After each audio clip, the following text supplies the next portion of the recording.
بسم اللہ الرحمن الرحیم۔ گمنام ہیرو کے معزز ناظرین السلام علیکم۔ دوستو لائک ضرور کر دیا کریں، شکریہ۔ آئیے چلتے ہیں کہانی کی طرف۔ اول خان کھل اٹھا۔ ویرا کے اعتراض پر میرا اور ڈینی کا جواب حرف بے حرف یہی تھا، نہیں ویرا۔ جلال نے اس کی طرف متوجہ ہو کر کہا، جو کچھ ہوا ہے بالکل صحیح سمت میں ہوا ہے۔ تمہیں اپنے ساتھیوں کی فہم و فراست پر ناز ہونا چاہیے۔ میری بھی یہی آرزو ہے کہ سب کچھ صحیح ہوا ہو۔ مجھے ایک شبہ ہوا تھا، میں نے اس کی نشاندہی کر دی۔ امید اب بھی یہ ہے کہ میرا شبہ غلط ثابت ہو۔ میں نے ان دونوں نمبروں کی چھان بین پر اپنے آدمی لگا دیے ہیں۔ قدرے توقف کے بعد جلال نے بتایا، میرے آدمی کسی حد تک یہ کام کر چکے ہیں۔ اول خان نے وہ وضاحت کرتے ہوئے بے چینی سے اپنی جگہ پر پہلو بدلا تھا۔ اس وقت میرے آدمی سنی کے دفتر اور چندن کے گھر کی نگرانی کر رہے ہوں گے۔ ایسا نہ ہو کہ کسی غلط فہمی میں میرے اور تمہارے آدمی آپس میں ٹکرا جائیں۔ اس کا امکان کم ہے۔ ایجنسیوں والے کسی نہ کسی طرح ایک دوسرے کو پہچان لیتے ہیں۔ ایس ٹی ایف والے نیم فوجی تو دور سے نظر آ جاتے ہیں۔ جلال نے اطمینان سے کہا، پھر پوچھا، یہ سنی اور چندن کون ہیں؟ ان کے بارے میں مجھے بریف تو کر دو۔ اول خان اسے اپنے آدمیوں کی کارگزاری سے آگاہ کرنے لگا۔ میں یہ سوچ رہا تھا کہ میرے کاموں میں بیک وقت دو ایجنسیوں کی گہری دلچسپی کسی بھی وقت کسی ناگہانی سانحے کا سبب بن سکتی تھی۔ اس بارے میں جلال کی خوش گمانی حقیقت سے بہت دور تھی۔ اول خان کی رویداد سن کر جلال نے اپنے سر کو جنبش دیتے ہوئے کہا، تمہارے سامنے شام کے 7 بجے کا ٹارگٹ موجود تھا۔ تمہارے آدمیوں نے تیزی سے کام کیا ہے۔ تمہارے کیے ہوئے بندوبست کے نتیجے میں 7 بجے تک بہت کچھ سامنے آ جائے گا۔ میرا خیال ہے کہ مجھے اپنے آدمیوں کو ہٹا لینا چاہیے۔ میں نے اسے مزید بولنے کا موقع نہیں دیا اور جلدی سے کہا، باقی باتیں بعد میں ہوتی رہیں گی، یہ نیک کام فوراً کر ڈالو۔ اس بارے میں تمہارا اطمینان مجھے پریشان کر رہا تھا۔ جلال ہنستا ہوا فون کی طرف بڑھ گیا جو گوشے میں تپائی پر رکھا ہوا تھا۔ جلال کو یہ جان کر حیرت نہیں ہوئی تھی کہ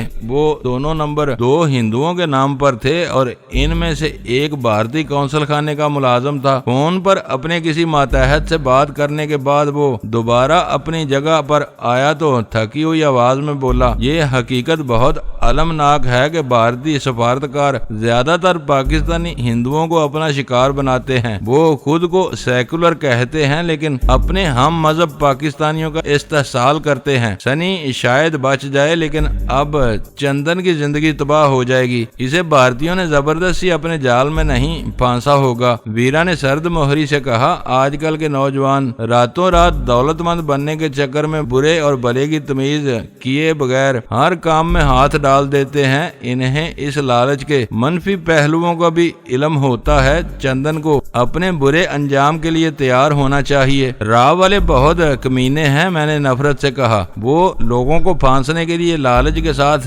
گندی بلیک میلنگ کا سہارا بھی لیتے ہیں۔ دہلی میں نے بہت قریب سے ان کی ایسی حرکتوں کا مشاہدہ کیا ہے۔ ان کے پھندے میں آیا ہوا شکار بے بس ہو کر رہ جاتا ہے۔ میں نے اپنے ذاتی تجربے کو دانستہ مشاہدے کا نام دے دیا تھا۔ تم نے دہلی میں کلاسیکل ڈانس اکیڈمی کے خلاف جو محاذ کھولا تھا وہ بہت کامیاب رہا ہے۔ جلال نے چونک کر مجھے بتایا، وہ بہت بڑے بڑے گھرانوں کی لڑکیاں رقص کی تربیت لینے کے لیے وہاں جاتی تھیں۔ ان میں سے کئی بے راہ رو لڑکیوں کو راگ عیاش افسروں نے تباہ کر دیا۔ اخباروں نے ایسا طوفان کھڑا کیا کہ اکیڈمی کو غیر معینہ مدت کے لیے بند کر دیا گیا ہے۔ خبریں ہیں کہ اکیڈمی کے معاملات کی تحقیقات کے لیے ایک اعلیٰ اختیاراتی کمیشن مقرر کیا جانے والا ہے۔ ایک نہ ایک دن یہ ہونا ہی تھا۔ میری کوششوں سے اکیڈمی وقت سے ذرا پہلے اپنے انجام کو پہنچ گئی۔ اس کام میں عابد علی نے میری بہت مدد کی تھی۔ اسے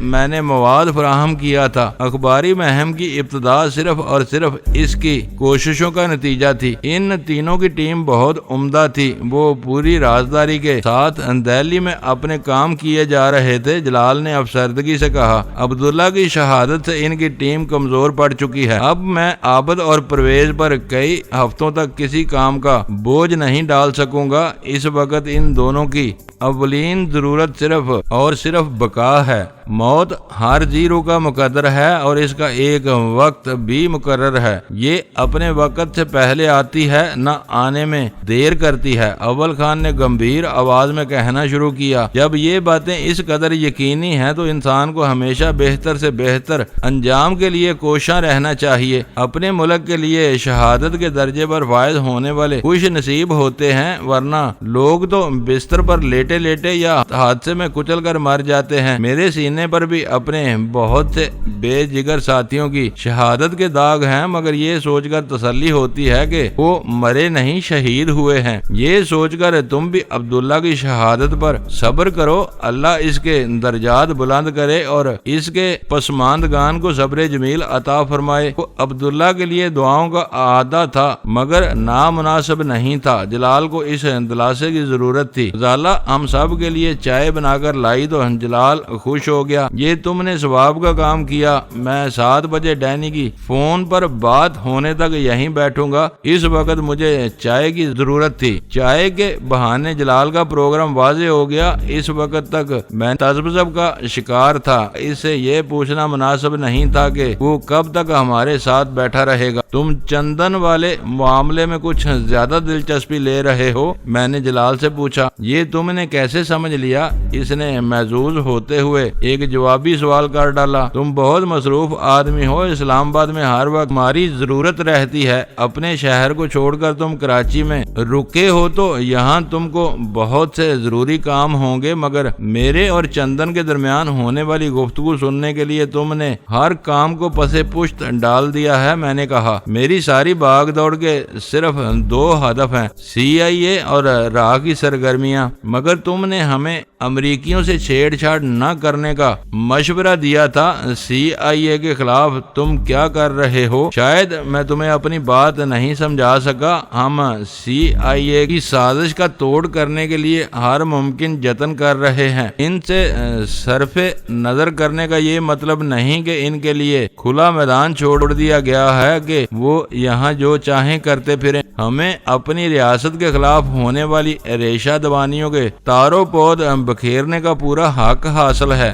ہم اس حق کو اپنی تمام تر صلاحیتوں کے ساتھ استعمال کر رہے ہیں، مگر امریکیوں کے ساتھ ایسے براہ راست تصادم سے حتی الامکان گریز کر رہے ہیں جس میں ان کا خون بہنے کا امکان ہو۔ تمہیں بھی میں نے خون ریزی سے روکا ہے۔ تم نے ماجد یمنی کا ساتھی بن کر جان کی ناک توڑ دی، اس پر مجھے کوئی اعتراض نہیں ہے۔ بہت اچھا ہوا کہ وہ یہاں سے بھاگ نکلا۔ مجھ سے تمہارا مفہوم سمجھنے میں غلطی ہوئی تھی، میں نے اعتراف کیا۔ اب بات واضح ہو گئی ہے کہ میں کھلے دل کے ساتھ اپنے فیصلے کر سکوں گا۔ آگا معاملہ مختلف ہے، وہ گھٹیا دشمن ہے، میں ان سے انہی کی سطح پر لڑتا ہوں، انہیں گیرو رگیدو اور مار ڈالو، مجھے کوئی اعتراض نہیں بلکہ خوشی ہوگی۔ میں تو اب اس دن کے انتظار میں ہوں جب عبداللہ کا بنود نامی قاتل پاکستان آئے گا۔ اس نے عبداللہ کے گردوں سے خون بہایا تھا، میں اس کے بدن کے ریشے ریشے سے خون کی داریں بہا دوں گا۔ ہم اپنے آدمیوں کے خون کا بدلہ بہت صفاقی سے لیتے ہیں۔ جلال کا لہجہ سرد اور خوفناک ہو گیا۔ ایسی لڑائیوں میں بہت ہوتا ہے اور ہونا بھی چاہیے۔ اگر مجھے تمہاری آزردگی کا پاس نہ ہوتا تو نیٹی جیٹی سے جان کی بھی لاش ہی ملتی۔ میں جانتا ہوں، اس نے اپنے سر کو اسبات میں جنبش دے کر کہا، زخمی کر کے چھوڑنے کے مقابلے میں دشمن کو مارنا آسان ہوتا ہے۔ میں اس وقت تک صبر کروں گا جب تک ہمیں اپنی آسانی کے مطابق کام کرنے کا موقع نہیں مل جاتا۔ تم نے اب تک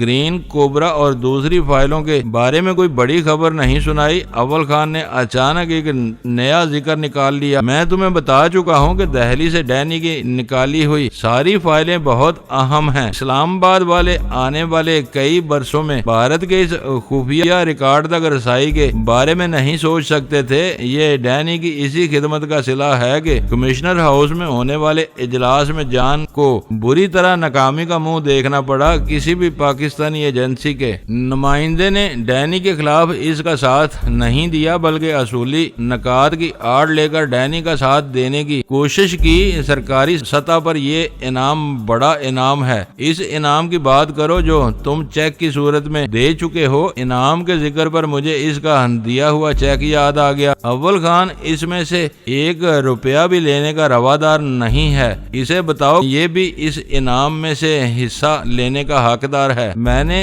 اندازہ لگایا ہے کہ تم پانچوں کے ذاتی معاملات بہت نازک ہیں، میں ان میں دخل نہیں دوں گا۔ سرکار نے وہ رقم تمہیں سونپ دی ہے، اپنی ثوابدید کے مطابق تم جسے چاہو اپنا حصے دار بنا سکتے ہو، کسی کو اس پر کوئی اعتراض نہیں ہوگا۔ اگر ڈینی اس انعامی رقم کا ایک حصہ تم کو دینا چاہے تو تمہارا کیا رد عمل ہوگا؟ اول خان نے موقع پا کر جلال سے راہ راست پوچھ لیا۔ میں شکریہ کے ساتھ انکار کر دوں گا، جلال نے وہ دو ٹوک انداز میں جواب دیا۔ اور اس کا سبب کیا ہوگا؟ اول خان نے اگلا سوال بھی کر ہی ڈالا۔ میں سرکار کا باقاعدہ تنخواہ دار ہوں، اپنے فرائض کی بجا آوری کے لیے جو کچھ کرتا ہوں اس کے لیے باری ماہانہ مشاعرہ اور مراعات لیتا ہوں۔ وہ انعامی رقم ڈینی اور اس کے ان بے لوث ساتھیوں کے لیے ہے جنہیں سرکار کچھ نہیں دیتی، پھر بھی وہ تن من دھن سے سرکار کے کاموں کو آگے بڑھانے میں لگے رہتے ہیں۔ اول خان نے فاتحانہ نظروں سے میری طرف دیکھا اور کہا، میرے انکار کی بنیاد بھی یہی ہے۔ اب تم اس موضوع پر مجھ سے کوئی بات نہیں کرو گے، تمہاری حیثیت ذرا مختلف ہے۔ جلال نے اول خان کی تردید کر کے مجھے حیران کر دیا۔ میں نے تمہارا مقصد بھانپ لیا تھا، اسی لیے میں نے اپنے واسطے باقاعدہ تنخواہ دار کے الفاظ استعمال کیے تھے۔ ایس ٹی ایف کا کوئی کاغذی یا قانونی وجود نہیں ہے، یہ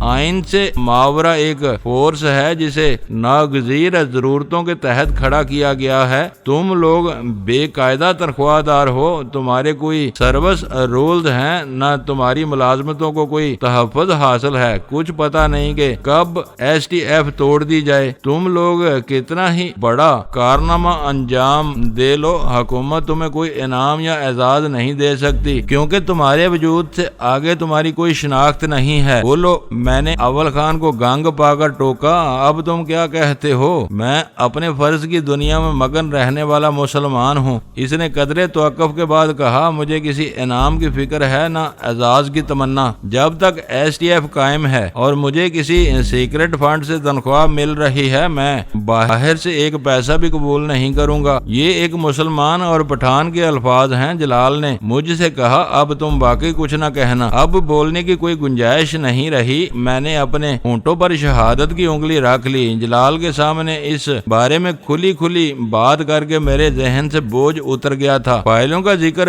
پھر درمیان میں رہ گیا۔ چند ثانیوں کے وقفے کے بعد اول خان نے جلال کو یاد دلایا، وہ فائلیں واقعی بہت اہم ہیں اور متعلقہ افراد اور ادارے ان پر کام کر رہے ہیں۔ میں بھارت سے لائے ہوئے اس ریکارڈ کا امین تھا۔ جلال بتانے لگا، میں نے وہ امانت جو کی توں آگے بڑھا دی۔ حکومتوں میں فرد واحد کی کوئی حیثیت نہیں ہوتی، افراد کی متعدد ٹیمیں مل کر کسی بھی نظام کو چلاتی ہیں۔ پاکستان میں بھی یہی ہوتا ہے۔ میں نے اپنے حصے کا کام پورا کر دیا، اب مجھے نہیں معلوم کہ ان فائلوں پر کیا کام ہو رہا ہے۔ جیسے جیسے اوپر سے نئے احکام آئیں گے اندازہ ہوتا جائے گا کہ فائلوں میں کیا تھا۔ مجھے چند موٹی باتوں کا علم ہے کہ نیپال پر بھارت کی بری نظر ہے، وہ وہاں کے شاہ کو مروا کر اپنی پسند کے مہروں کو اقتدار میں لانا چاہتا ہے تاکہ نیپال کو اپنی طفیلی ریاست بنا لے۔ پاکستان کی ایٹمی تنصیبات کے خلاف وہ اسرائیل کے تعاون سے بیک وقت کئی منصوبوں پر کام کر رہے ہیں۔ پاکستان میں قوم پرستی کے رجحانات کو بھڑکانے کے لیے بے دریغ سرمایہ اور ہتھیار فراہم کر رہے ہیں۔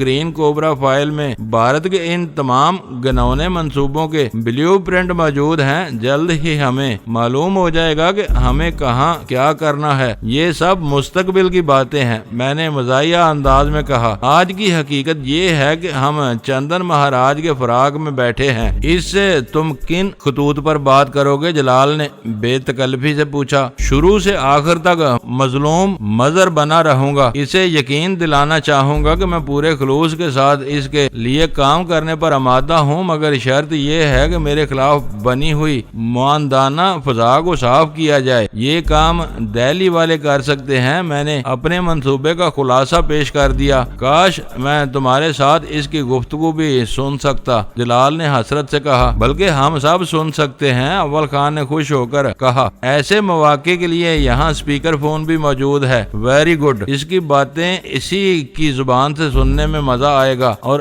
آج میں پہلی بار خود بھی سنوں گا کہ ڈینی کی کلا بازیاں کیا ہوتی ہیں۔ جلال مسرت حسرت سے بولا، ہرگز نہیں، میں نے بوکھلا کر ان دونوں کی مخالفت کی۔ کسی کو ذرا سی بھی چھینک یا کھانسی آ گئی تو وہ بھڑک جائے گا، یہ اس سے میرا پہلا رابطہ ہے۔ اگر آج اسے میری نیت پر کسی قسم کا شبہ ہو گیا تو یہ سلسلہ یہیں ختم ہو جائے گا۔ اس کی تم فکر نہ کرو، ہم اپنے گلے گھونٹ لیں گے، کوئی آواز نہیں نکلنے دیں گے۔ ویرا بھی جوش میں آ گئی۔ نہیں، میں نے بے بسی سے کہا، تم لوگ بلا وجہ جذباتی ہو رہے ہو، ذرا سی گڑبڑ سارا کام بگاڑ دے گی۔ ڈینی، جلال نے براہ راست مجھے مخاطب کیا، میں ذمہ داری لیتا ہوں کہ کوئی مداخلت یا گڑبڑ نہیں ہوگی، تم اسپیکر فون منگوا لو۔ جب سب لوگ وعدے کر رہے ہیں تو آپ کیوں اڑے ہوئے ہیں؟ غزالہ نے ان لوگوں کی سفارش کی، اس کے باوجود کچھ ہو ہی جاتا ہے تو اسے بھی سنبھال لیا جائے گا۔ چندن ہماری نظروں میں آ چکا ہے، وہ بچ کر کہاں جائے گا؟ میں ان لوگوں کو اسپیکر فون کے استعمال سے باز رکھنے کے لیے جو کچھ کہہ رہا تھا وہ غلط نہیں تھا۔ میرے انکار کا اصل سبب یہ تھا کہ کہیں دوران گفتگو چندن اس ویڈیو فلم کا تذکرہ نہ نکال لے جس کے فیتے پر میری اور رینا اجیت رائے کی خلوت کی کہانی تحریر تھی۔ میں نے اپنے ہاتھوں سے اس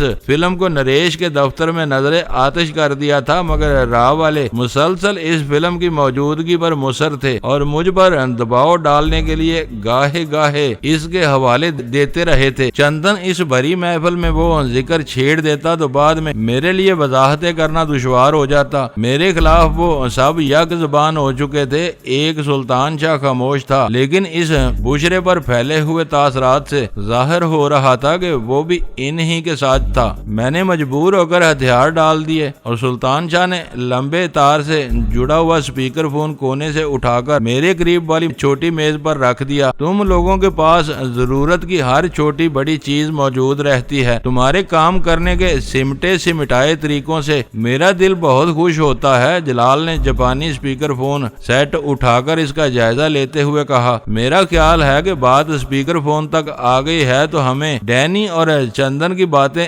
ریکارڈ کرنے کا بندوبست بھی کر لینا چاہیے۔ ویرا نے تجویز پیش کی، یہ ٹیپ بعد میں چندن کے خلاف کام آ سکتا ہے، تمہیں ثبوت حاصل کرنے کا یہ موقع ضائع نہیں کرنا چاہیے۔ اول خان نے میری طرف دیکھا اور کہا، تم CSD استعمال کرو گے؟ کیا ریکارڈنگ ممکن ہوگی؟ ہمیں ٹیلی فون لائن سے براہ راست ریکارڈنگ کی ضرورت نہیں۔ ویرا کے ذہن میں تجویز موجود تھی، سلطان شاہ کے کمرے میں ٹیپ ریکارڈر موجود ہے جس پر یہ دن رات پشتو گانے سنتا رہتا ہے، اسپیکر فون کی آوازیں اس پر صحیح ریکارڈ ہو جائیں گی۔ تمہارے کمرے میں بھی ٹیپ ریکارڈر موجود ہے؟ سلطان شاہ نے اسے گھورتے ہوئے سرد لہجے میں کہا، تم اس پر اداس غزلیں سن کر روتی رہتی ہو، وہ کیوں نہیں لے آتی؟ جلال کی موجودگی کی وجہ سے سلطان شاہ اپنے رد عمل کے اظہار میں بڑی حد تک محتاط رہا تھا۔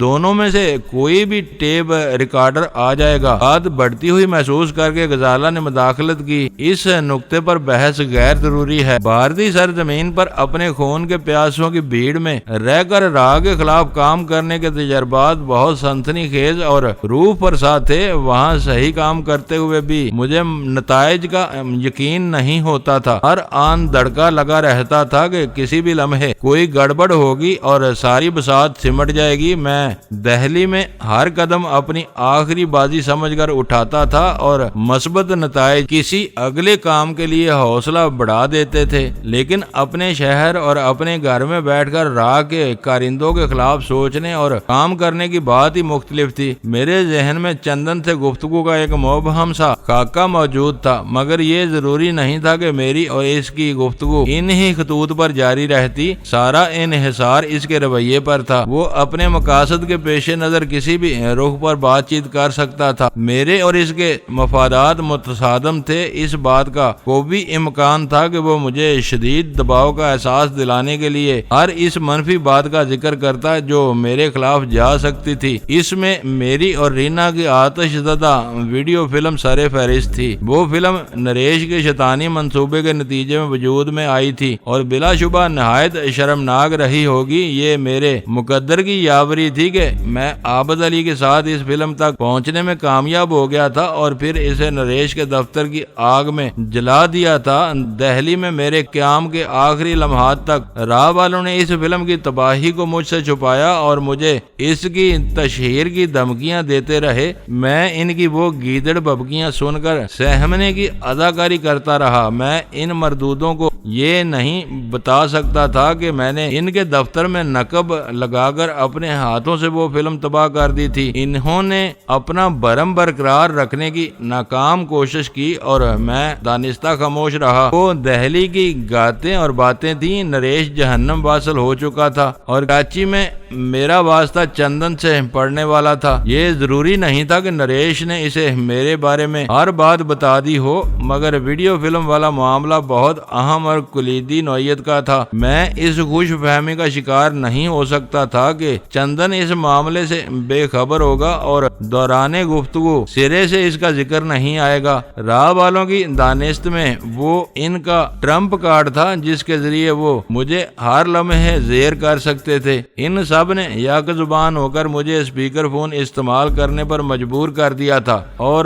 میرا ذہن اپنی اس ناموجود فلم میں اٹک کر رہ گیا تھا جس کا حوالہ چندن کی زبان سے متوقع تھا۔ وہ فون پر اس فلم کے بارے میں کیا کچھ کہہ سکتا تھا؟ ان باتوں کو سن کر میرے ساتھیوں کے ذہن میں کیسے کیسے زہریلے سوال ناگوں کی طرح پھن گاڑ کر ابھر سکتے تھے۔ میں ان کے جواب میں کیا کچھ کہہ سکتا تھا؟ میرا ذہن مسلسل ان ہی نکات میں الجھا رہا۔ اس دوران میں سلطان شاہ اپنے کمرے سے ٹیپ ریکارڈر اٹھا لایا تھا۔ وہ لوگ پورے جوش و خروش سے اپنا ساؤنڈ ریکارڈنگ سسٹم جما رہے تھے۔ جلال نے اسپیکر فون پر اپنے کسی آدمی سے کچھ باتیں کی۔ وہ گفتگو ریکارڈ کر کے بعد میں ٹیپ سنا گیا تاکہ آواز کی کوالٹی کا اندازہ لگایا جا سکے۔ وہ سب ان کاموں میں لگے ہوئے تھے اور میں خاموش بیٹھا اپنے خیالوں میں گم تھا۔ اپنے ان حماق میں دوسروں نے میری طرف توجہ نہیں دی، لیکن ویرا ہر پل میرے طور طریقوں پر گہری نگاہ رکھتی تھی۔ سلطان شاہ کے کیسٹ ریکارڈر پر اسپیکر فون کی آوازوں کی ریکارڈنگ کے نتائج سننے کے بعد اس نے چبھتے ہوئے لہجے میں کہا، کیا بات ہے، تم اچانک خاموش ہو گئے ہو؟ کیا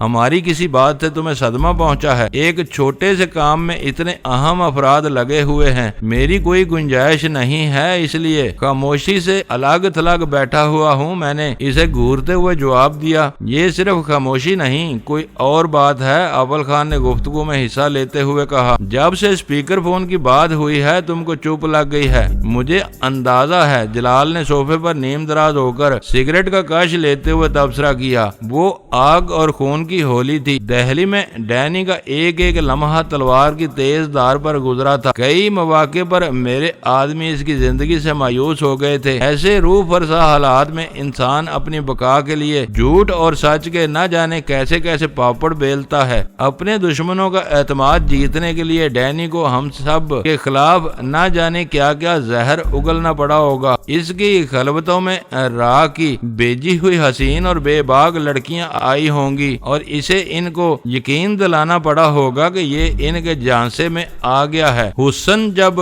کھلی ہوئی فیاضیوں پر اتر آئے تو تھوڑی دیر کے لیے پارسا بھی اپنی پارسائی بھول کر درندوں کو پیچھے چھوڑ دیتے ہیں۔ ڈینی تو ان کے چنگل میں پھنسا ہوا ایک مجبور اور محصور قیدی تھا جو اپنی زندگی اور آزادی کی جنگ لڑ رہا تھا۔ وہ سب بڑی ناگفتہ کہانیاں ہوں گی، پتہ نہیں چندن کو اس کے بڑوں نے کیا کچھ بتایا ہوا ہے۔ وہ گفتگو کے دوران میں ان میں سے کوئی بھی بات چھیڑ سکتا ہے، شاید ڈینی کو یہی فکر کھائے جا رہی ہے۔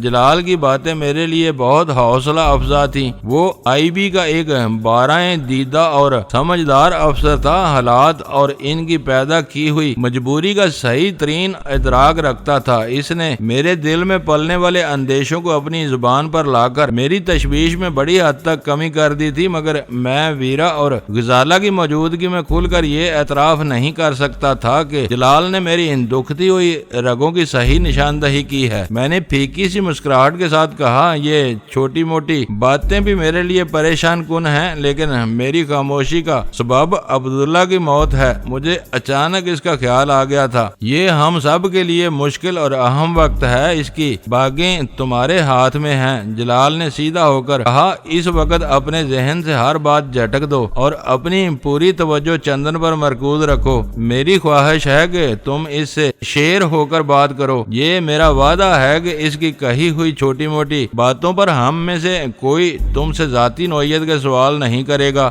وہ اپنے کام میں بہت ہوشیار تھا، مجھ سے عام سی گفتگو کر رہا تھا، لیکن اس کے 90 تلے فکروں سے ظاہر ہو رہا تھا کہ وہ میرے مسئلے کی تہ تک پہنچ گیا تھا اور روا روی کا انداز اختیار کر کے مجھے بنیادی یقین دہانیاں کرا رہا تھا۔ ہاں، یہ ہمارا وعدہ ہے۔ اول خان اور سلطان شاہ نے یک زبان ہو کر جلال کی تائید کی۔ اور تم دونوں کا کیا خیال ہے؟ جلال نے باری باری غزالہ اور ویرا کی طرف دیکھا۔ میں دہلی میں ان کے ساتھ تھی، غزالہ نے بردباری سے جواب دیا۔ ان کے کرب کو میں نے بہت قریب سے دیکھا ہے، ان کی مجبوریاں میرے سامنے تھیں۔ رینا اجیت رائے اور بیلا سنگھ کے جیتے جاگتے فتنے میری نظروں کے سامنے ناچتے پھرتے تھے۔ میں کوئی ناروا سوال کر کے ان کے دل کو ٹھیس پہنچانے کا تصور بھی نہیں کر سکتی۔ اور تم؟ اس بار جلال کی چبھتی ہوئی نظریں ویرا کے چہرے پر مرکوز ہو گئیں۔ میں کسی کی دل آزاری نہیں چاہتی اور ڈینی تو مجھے بہت ہی عزیز ہے، یہ بات سب جانتے ہیں۔ ویرا نے کھل کر کوئی